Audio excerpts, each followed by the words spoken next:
How much money is enough money? I want to discuss 8 things to get you to rethink the way you make money and why you want to make it. A lot of people, they make a lot of money, they get a pay rise, they inherit some money, and what happens is their lifestyle increases. And the problem with that is you're on this hamster wheel and you're never jumping off it. So you get paid more and then you buy more things, you get paid more, you buy more things, and then you have to keep working. In these 8 things, I really want to reframe the way you think about that. And the first thing is making sure that you're defining how much is enough for you.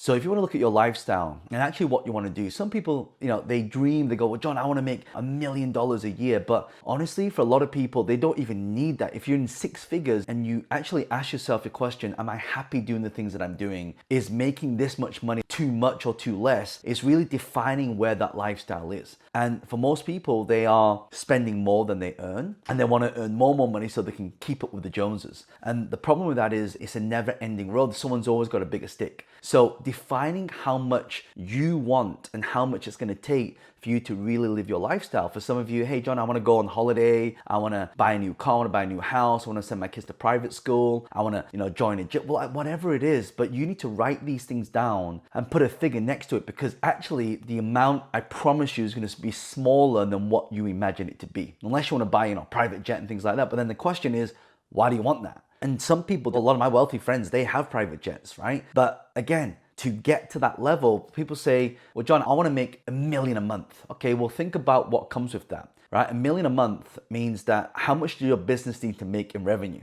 And that means how many staff would you need to have to operate that business? And then how much cost would you have? This is a mistake a lot of people fall into. They start a business, they start doing pretty well, they start earning cash flow, and they want to scale the business, right? And then what happens is their costs go up, and of course the revenue goes up, but something happens in that time frame where the business stops coming in and then the sales go down, but you've still got your fixed costs. And that's where a lot of businesses get into trouble. So that's why it's important to think about where you want to be financially. So second thing is really assess the financial situation that you're in. So what are the costs that you have? Are there things that you are paying for that you don't really have to pay for, you're not even using? And I always ask myself this question: whatever I put my money into, I want to see that an ROI, which is a return on investment. And so the question for you is, there's lots of things like, how many bags do you need? Or how many watches do you need? Or how many cars do you need? I mean, a lot of people, they buy these extra things and they don't really need it. I mean, again, I'm guilty of this. When I assess my own situation, it's like, well, I've got that and I'd never do anything with it, right? So it's wasting money. The rule is that everything that you are making, you need to put it into something that makes you something back. That's what rich people understand. Rich people understand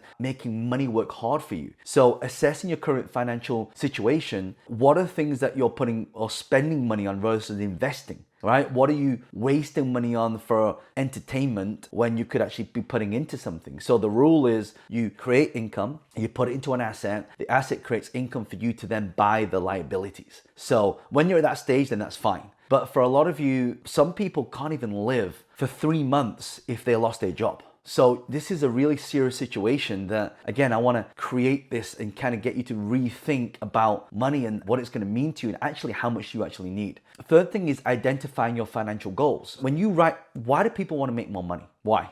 Because they want to take care of the family, because they want to live a certain lifestyle, because they want to have that cushion, if you will, that sort of peace of mind. But actually, when you write all that stuff down and when you achieve that goal, I remember when I first started in real estate and I was like, okay, I want to make $1 million doing this. And actually the first goal was to buy enough property to be able to replace my income. So I was buying all these properties and I was renting them out. And sure enough, I replaced my income pretty quick. But I didn't stop there, and I kept going and going and going, and I started expanding the team, and I started spending more money on marketing. And so the whole point of a business is to scale it, but scale it intelligently. Again, a lot of mistakes a lot of businesses make. They hire all these people to scale really big, expecting the sales to come in, only to then have to fire all their team. Expanding too fast is also a problem, right? So you want to do that organically. Identify what your goals are, like how much you actually want to make and versus how much you need to make. So you've got the low end, you've got the high end, and somewhere it's going to be in between. So you might say, hey John, my lifestyle, I need to earn 10,000 a month to be comfortable. Okay, well then your goal should be around 15 to 20.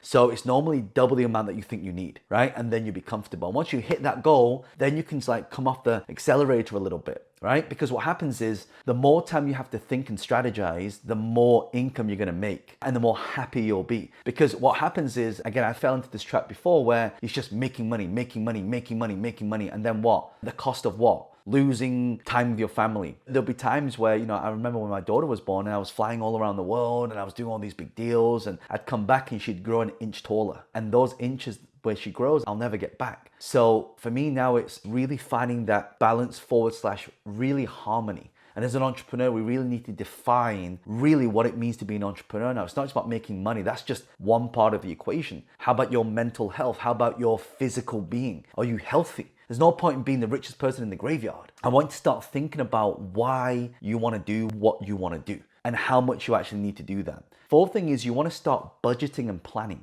Most people that are in debt, they are spending more than they earn. And then they borrow more money to pay the debt, and then it's like this vicious cycle. Right? So for example, you see a lot of people that take credit cards out and they pay the minimum payments. And as a lot of you know, it takes many decades to pay off a minimum credit card based on minimum payments. Actually, the strategy is if you have 5 credit cards to pay off, you should focus all of that money into one, pay that one off, and keep going on each credit card to stop paying them off. So when you're budgeting and you're planning for stuff, start thinking about, okay, if you've got a holiday that you want to go on, you want to go to Disneyland, okay, how much is it going to cost? And start putting money aside to do that. And there's this concept called tax yourself first. What do you mean by taxing yourself? When you tax yourself first, the money comes in, it gets deducted, that goes into an account and you never see it. The concept of taxing yourself first is one that you can really use, and that will also create that cushion for you. Fifth thing is think about your lifestyle and your values. So what is your lifestyle right now, and are you living above your means? And here's one of the challenges when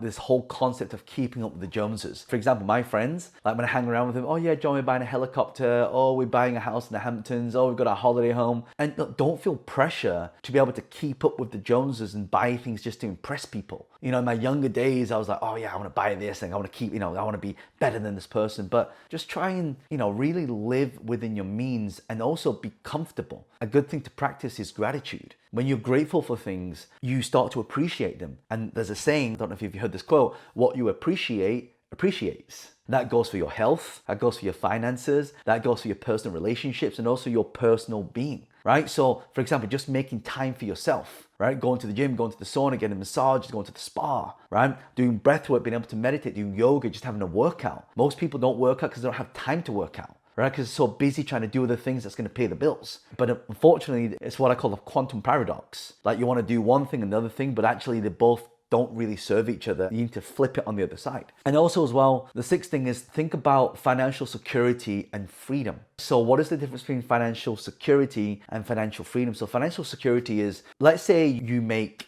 $5,000 a month. Okay, let's take average salary, $3,000 to $5,000 a month. And let's say you want to become financially free. Well, first of all, you have to know how to replace that 5,000. So you got to figure out a way to be able to do something to make income that replaces that income. So that's one of the reasons why I went into real estate. Because if I can rent a property for $1,000 a week, and some of my properties are renting for $1,000 a week in central London. So then I think about, okay, how many of those do I need to actually replace my income? So you got to find ways, or you need to start building ways or investing in ways to be able to do that. So dividends, stock shares, some of you into blockchain and Web3. Again, you must first be educated first. You have to know how this stuff works. Why I like to run virtual events, on a regular basis, almost every month, talking about new topics, new updates, new strategies, new business models, new investment methodologies as well. And also for you to really understand who you are and why you want to do things. Quite often I ask people, what do you want? And they can't tell me. They're like, John, I don't know. I don't know what I want. And then I rephrase the question, what if you did know? And they say, well, John,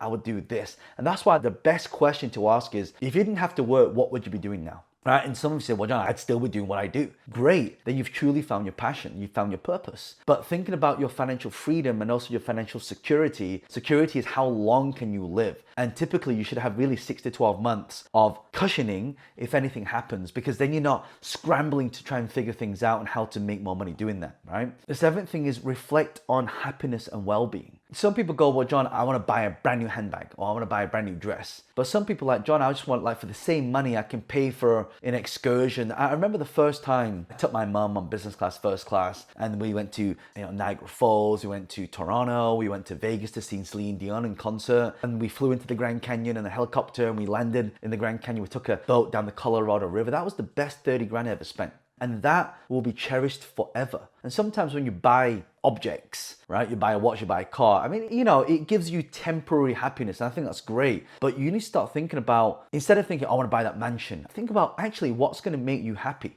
What can you do to make sure that everything that you do, there's a joy to it? People say, well, John, money doesn't bring happiness. Well, actually, it brings a level of happiness or joy and satisfaction. I think that's what we have to think about. When you make money, again, how much money is enough? So when you take all these things into consideration, and the last one, number 8, if you use this one thing, you won't be stressed about money again. I know a lot of you having some anxiety around money. You have this fear of money. You make money, you're scared of losing it. Well, this is where you need to start thinking out of the box. By the way, if you're enjoying this, do me a favor, hit the subscribe button, like the video. It'll really help the video because next time I upload a video on a constant basis, so you'll be notified of it.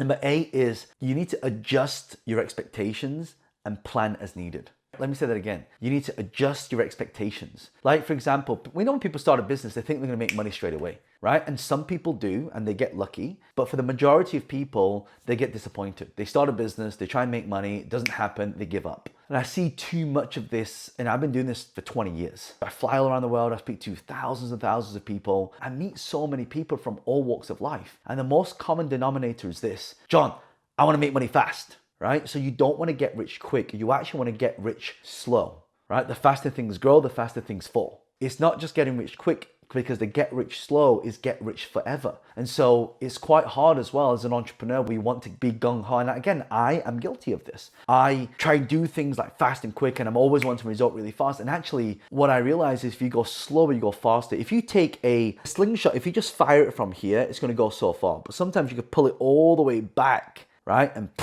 now when you let it go, it goes further. A part of this is really understanding timing, understanding your patience, understanding why you want to do what you want to do, but also deciding how much is enough. Because when you adjust that expectation, when you say, you know what, I'm going to give myself 5 years, then the pressure comes off and you can think, and then you take your time doing it. And yes, you have to balance up urgency versus patience, right? It's this balancing act. But a lot of people beat themselves up because they want to get instant results and they don't get it, and then they get frustrated. And operating from that level of frequency is not good. It doesn't give you more opportunities. You start stressing about things, you start thinking about things, you start worrying about things, and that's the worst energy to be in, because everything is energy. You need to set the expectations. Like, you want to make $1 million? Okay. Well, to make $1 million, you need to make 100,000 first. And then you say, okay, once I made my 100,000, okay, how can I do that 10 times? You see? So it's that level of thinking to adjust the way you think about money. And by deciding about how much money is enough, this is how you do it, right? Otherwise, you're forever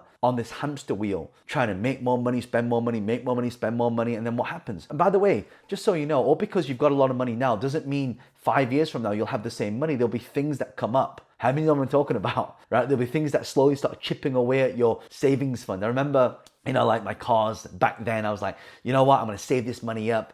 And then a car would lose a clutch. And now you're having to fork out all this money. Just think about these 8 things when you are deciding you want to make money, why you want to make it, how much is enough. And by the way, if you know anyone who struggles with this, do me a favor, copy this link on and send it to them. Send it to them on WhatsApp, send it to them on Instagram, because I think it will really help them. Because when we are more content, we have more gratitude, we create more happiness. And that's what creates harmony and alignment in our life. Instead of having to always be in fight or flight or being in fear or being in anxiety, these are the things that, again, over 20 years, I'm still learning this stuff. I'm still trying to master some of these things that I'm kind of sharing with you now. But that's one of the reasons why I created this channel, is because I want to give you some of the mindset shifts that's needed, but also some of the tools that I use to be able to adapt to the current market changes, right? Some people lose a lot of money and then they start freaking out. Right? Well, a friend of mine told me, his name's Ken Hunter, he said, when you lose some money here, it goes into the ether, into the universal escrow account. And when you're ready, the universe will start paying you out. I'm not sure if any of you have experienced that before, but it's definitely happened to me so many times. Again, if you have any questions as well, if you have any stories you'd love to share, any ideologies you have, do leave a comment below, because I always come in personally to the comments and share some of the comments so we can continue the conversation there. What I'll also do as well, if any of you are looking to learn how to start and grow businesses,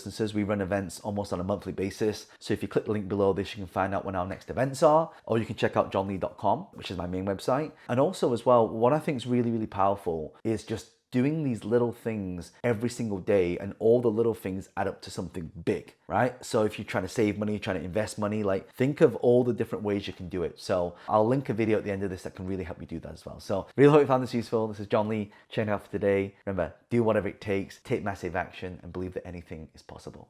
Bye for now.